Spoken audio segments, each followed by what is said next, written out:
Uh-oh, gang. Uh-oh. What's behind the cardboard, gang? What we got behind the cardboard box?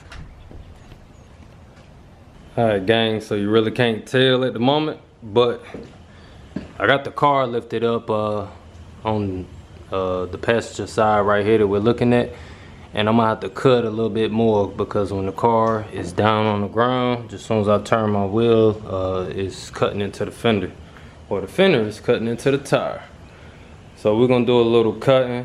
I'm gonna tape how I feel that the fender should be visually seen to make it look normal as possible, because you know when you're doing any kind of cutting, man, you can have some messed up cuts and some wild stuff going on. So I'm gonna try to make it as normal and close to factory as possible so that I can have the turning radius that I need, and also it'll still make the rim look like that it's sitting and filling up that whole fender wall instead of it looking like it's gapped out. So yeah, basically what y'all gonna want to do, y'all just gonna want to take some tape and see exactly what you need to cut out. So this part right here is the part that's hitting, so I'm just gonna bring it back a little bit, and I may shave a little bit more off. We just figure out how the fender is gonna turn out to look as normal as possible. So y'all stay tuned for that. This is the final cut. As you guys can see, it's arched pretty well. Has a nice arch to it. Pretty circular.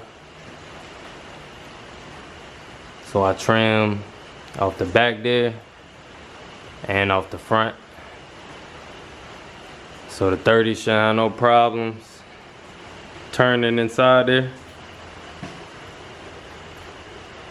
Should look nice and rounded. Before, when I had the 28s on it, it kind of like cut down, then it went straight down like that. I kind of like it circular how it is. It's a nice arch. So we're gonna go ahead and put the 30s on there and see what they look like. So we ran into a slight issue with mounting the rims up on the car. As you guys can see, we got the back on. They look really good.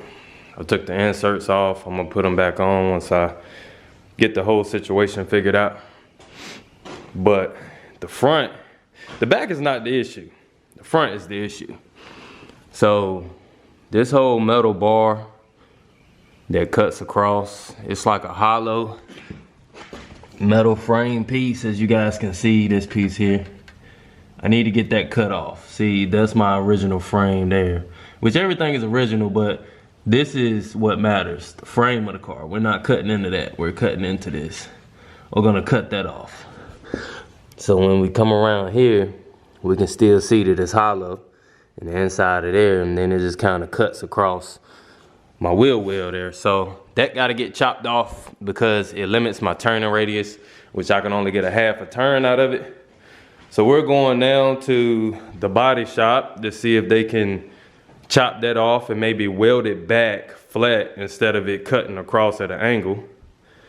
And hopefully that'll solve our issue. But guys, the rims look way bigger than the 8s.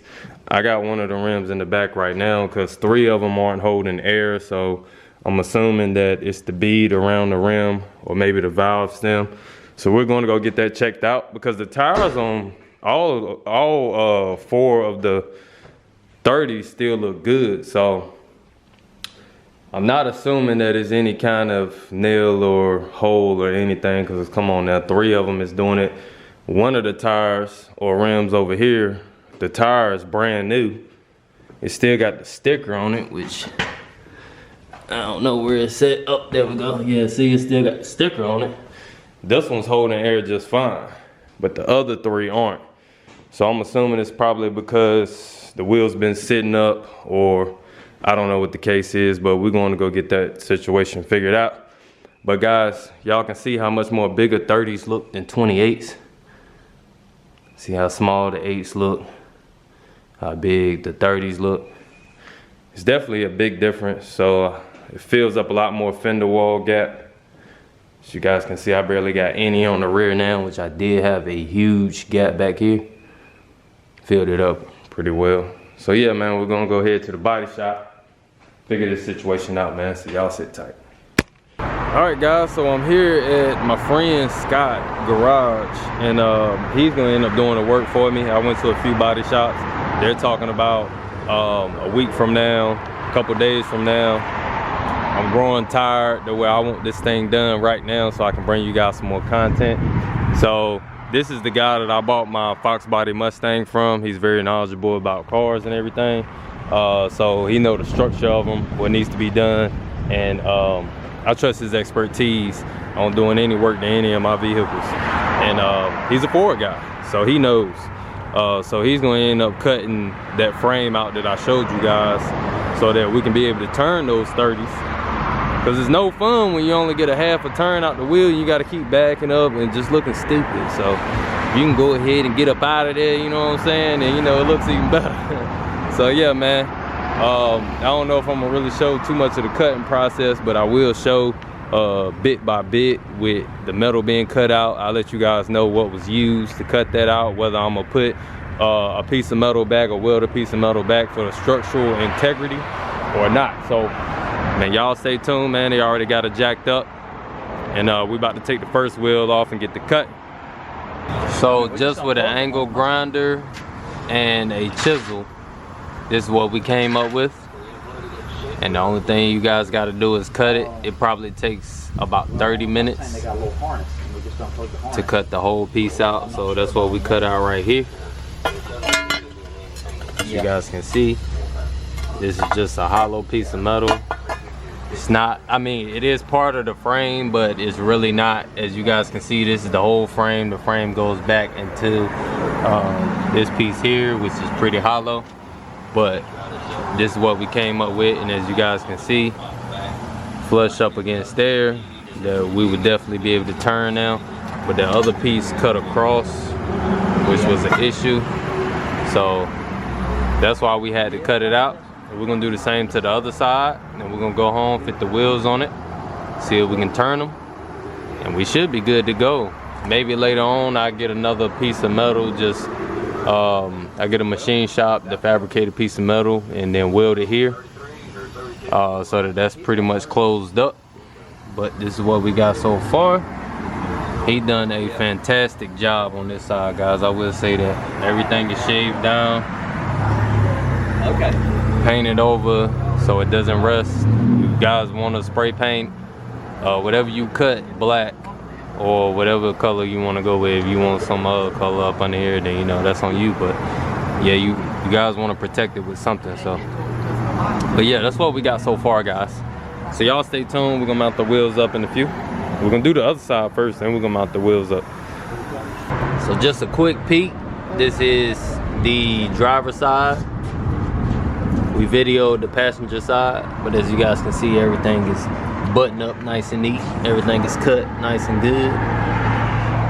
So we're gonna go ahead and throw the 28s back on it, but when we get to the house, we can put the 30s on it and see if we can turn them. So everything should be good to go now, since the metal is cut out. This is the other piece of metal here. Let's get it, gang.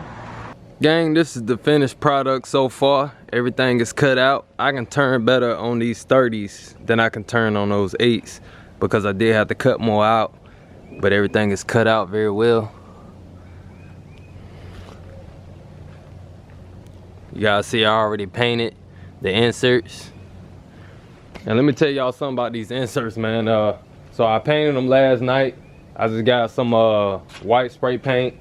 The most expensive one that they had at the AutoZone, that's like automotive paint. And then I went to the car wash today and went through the automatic car wash, and they got like the brushes and stuff that basically slaps the car and get all the stuff off. But man, it took the paint off these inserts like crazy on this side. So I'm just gonna go back and repaint them, but small thing, man. I do like the way the car turned out. It's really only bad on this side. It's not even bad on the other side. You guys can see the chrome popping back through. Make sure y'all subscribe, man. Smash that like button. But as you guys can see, it's not that bad up on this side. This side is still holding on. This rim held on all the way through. I don't see anything up on this wheel, but yeah, man, you guys can squat 30s, man. It's very easy, very simple. Just do a little bit of cutting on the body, just do a little bit of cutting on the frame, man, but it's nothing that's going to mess up the integrity of the car and as far as drivability or whatever. So the things that we did cut is pieces of metal that's just in the way, man. Basically, it's just in the way. You don't need it for the structural integrity of the car. But as you guys can see, man, we squatting on them 30s. She looking really good. And I'm gonna try to bump up, as you guys know, up in my last couple videos.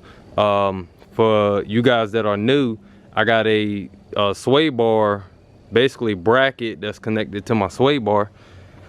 That, matter of fact, I'll just show you. So you guys see that bar right there. It's like a bracket. But basically, the sway bar brings the front end of the car down. So I'm gonna probably have to put like another inch or two up on that, so it'll sit flush with the back. But so far so good, man. I just basically want to sit up the same all the way around instead of it looking kind of dipped in up in the front like that. I basically want to sit up how the back is sitting, but that's what the kit is supposed to do. But the sway bar is just bringing the car down. So I'm gonna fabricate another piece of metal and get that done. But we sitting up way taller than we was with the 8s. Man, it's a big difference between 30s and 8s, and I didn't even know it. But 8s still look big. Now, don't get me wrong. It's just that I had that, you know, I had them rims up on the car for so long that I just got tired of it. And it was just time for a change, man. Keep bringing y'all new content, but these are the things that we're doing. Yeah, man, make sure y'all comment down below. Let me know what y'all think. I think it turned out really good. But as you guys know, that new paint, a new wrap, new wheel color, all that stuff is coming soon, man. So make sure y'all stay tuned, subscribe to the channel, turn on that bell notification for future uploads and stuff, man. Y'all don't want to miss this. It's gonna be one of the most epic Crown Vics ever on planet Earth. And I know a lot of you guys may not be in the big rims. Maybe I'll change y'all mind. Maybe y'all like it, but then still don't want to do it. I understand that. But at least it'll be a piece that you know, you would like to see.